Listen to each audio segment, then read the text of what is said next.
रामायण ने पूरी दुनिया को बहुत पुराने काल से प्रेरित किया हुआ है।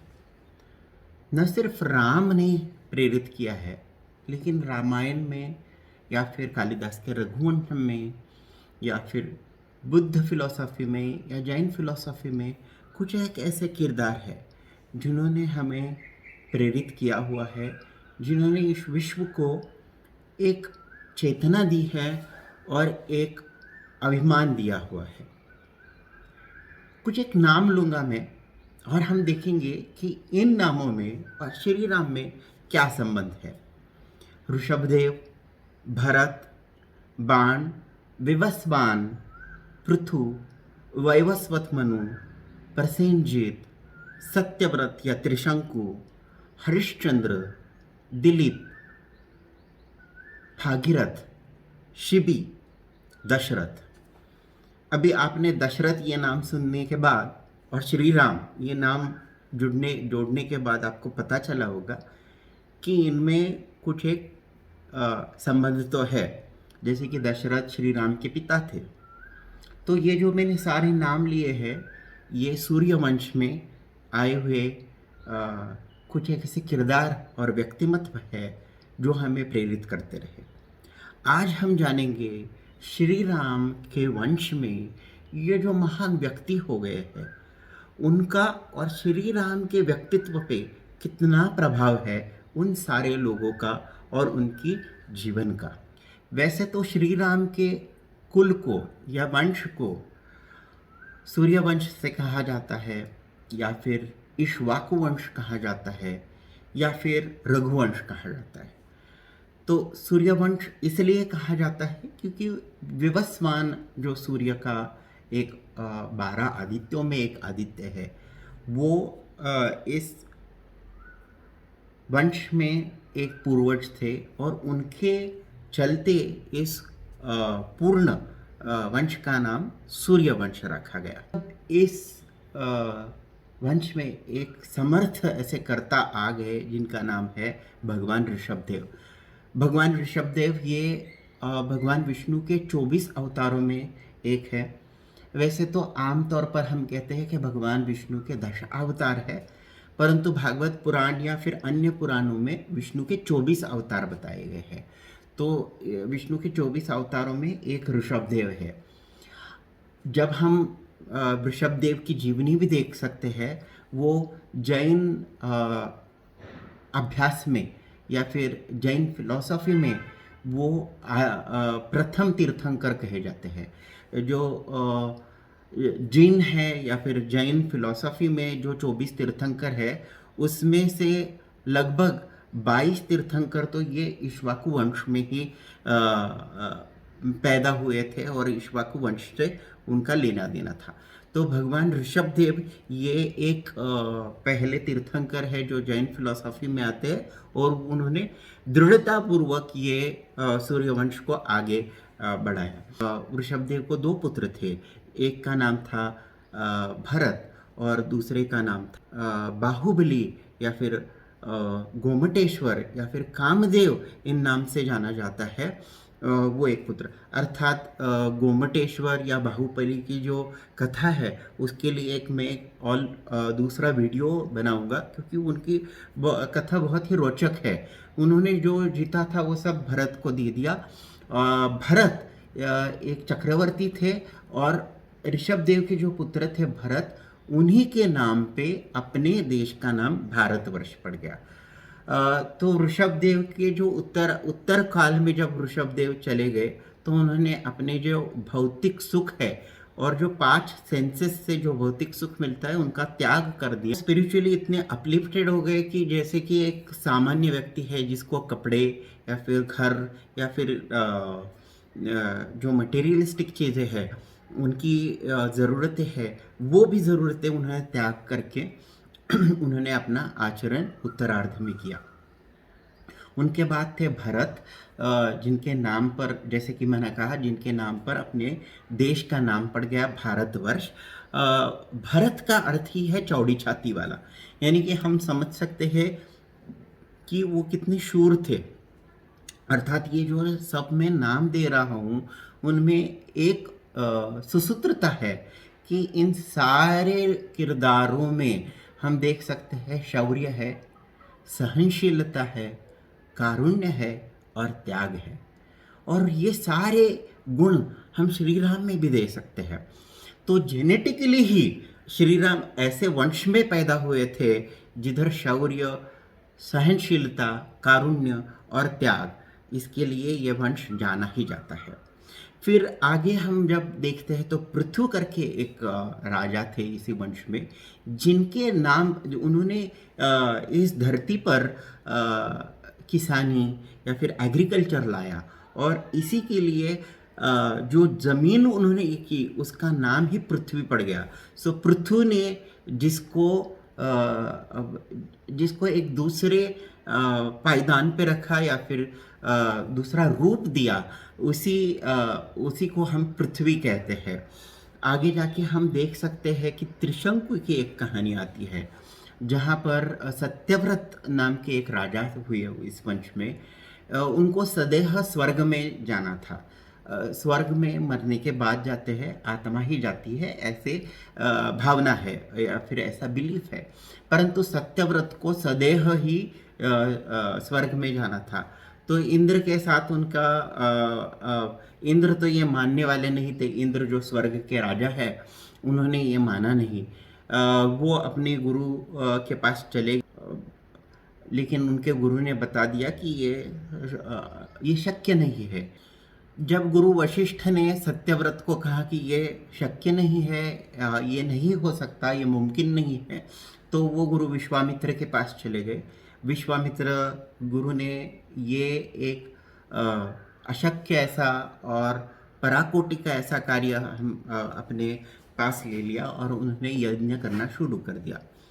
इतना कि पूरे देवता डर गए और उन्होंने यज्ञ की आहुति लेने से कोई आगे ही नहीं बढ़ा।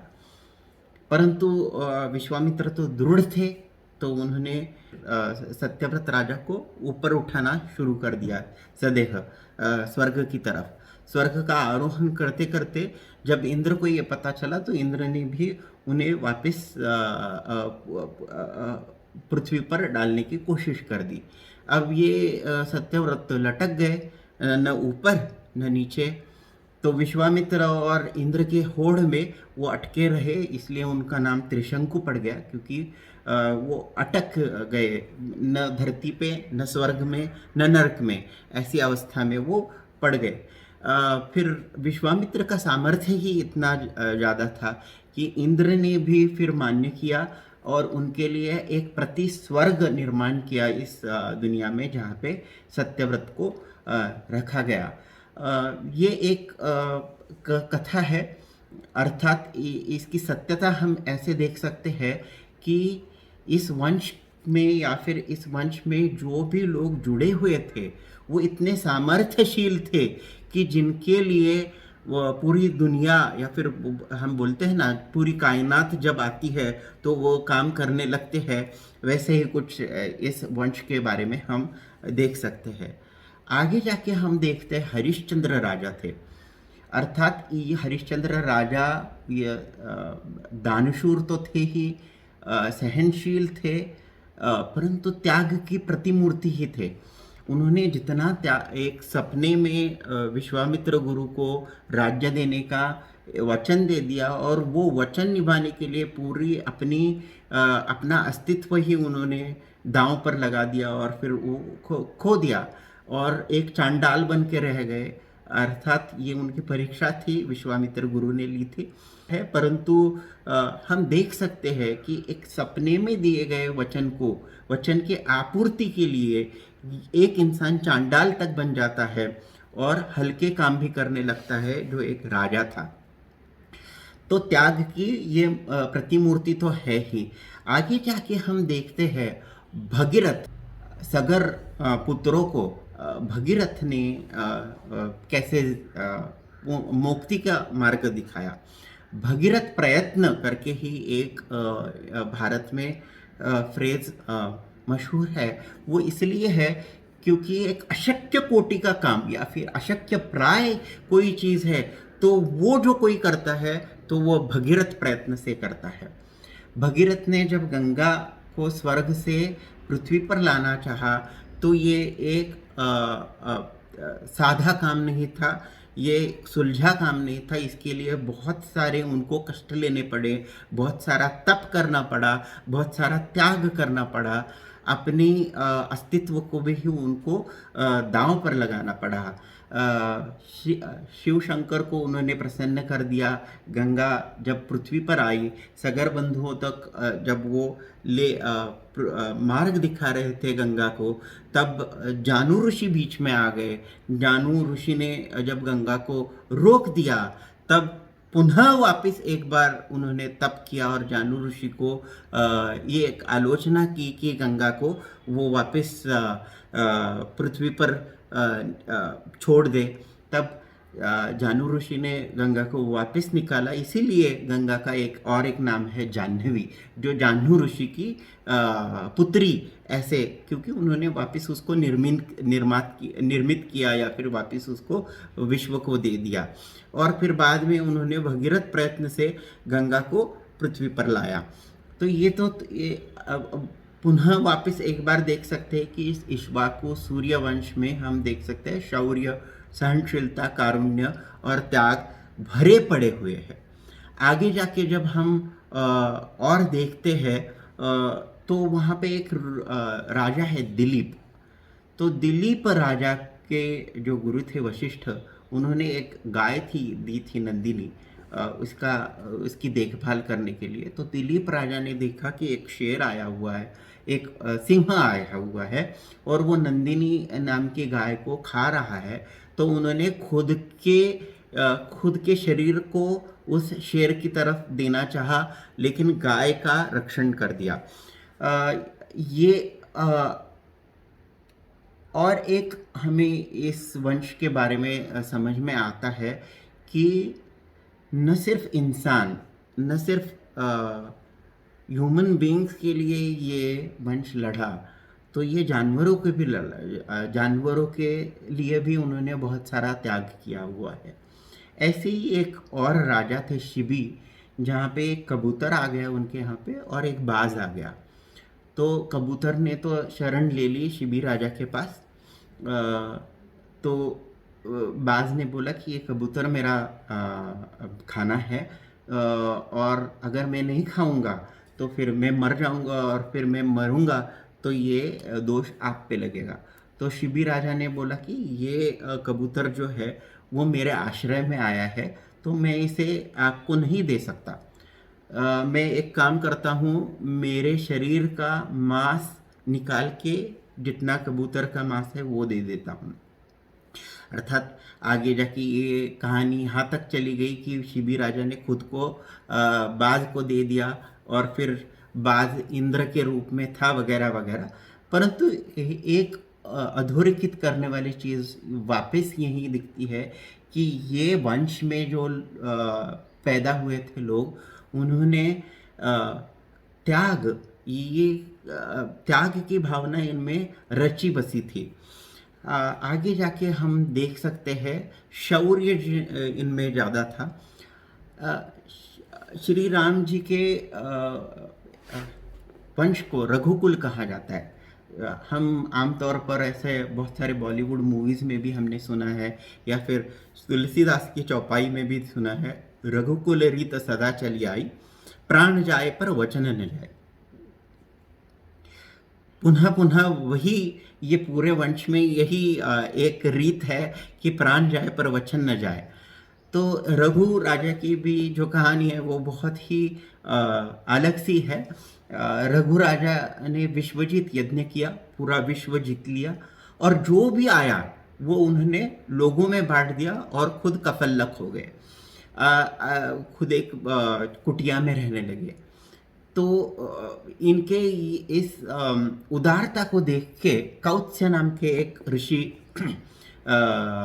थे, वो आ गए। उन्होंने बोला कि मैं महर्षि वरतंतु का शिष्य हूँ, और मैंने महर्षि वरतंतु को बारंबार पूछा कि अभी मेरी शिक्षा पूर्ति हो रही है, तो मैं आपको गुरु दक्षिणा क्या दूँ। तो महर्षि वरतंतु ने मुझे कहा कि कुछ नहीं दिए, परंतु मैं 14 बार बोलते गया उनको कि क्या दूँ क्या दूँ क्या दूँ। तो आखिरकार वो तंग होके उन्होंने बोल दिया कि मुझे 14 करोड़ सुवर्ण मुद्राएं ला के दो। अब तो इतने तो मेरे पास है नहीं। जब मैंने ये सुना कि आपने विश्वजीत यज्ञ किया और जो संपत्ति आपने लाई थी वो सब लोगों में बांट दी, तो मैंने सोचा कि आपके पास 14 करोड़ सुवर्ण मुद्राएं रहेगी।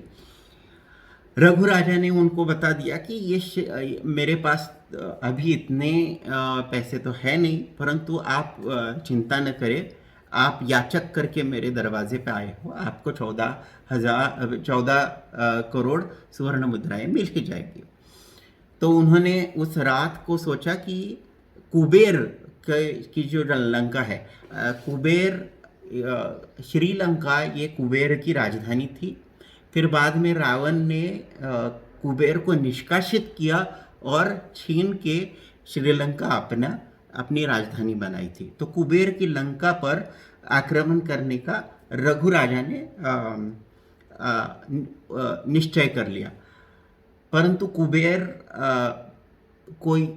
कुबेर ये कहा भी जाता है कि कुबेर देवताओं के ट्रेजरर है।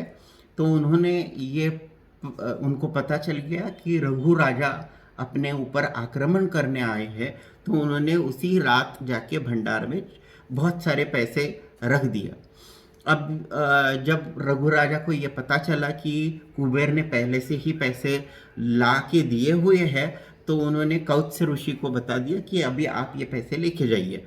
तो कौत्स्य ऋषि ने बोला मुझे 14 करोड़ स्वर्ण मुद्रा चाहिए, उतनी में लेके चला जाऊंगा।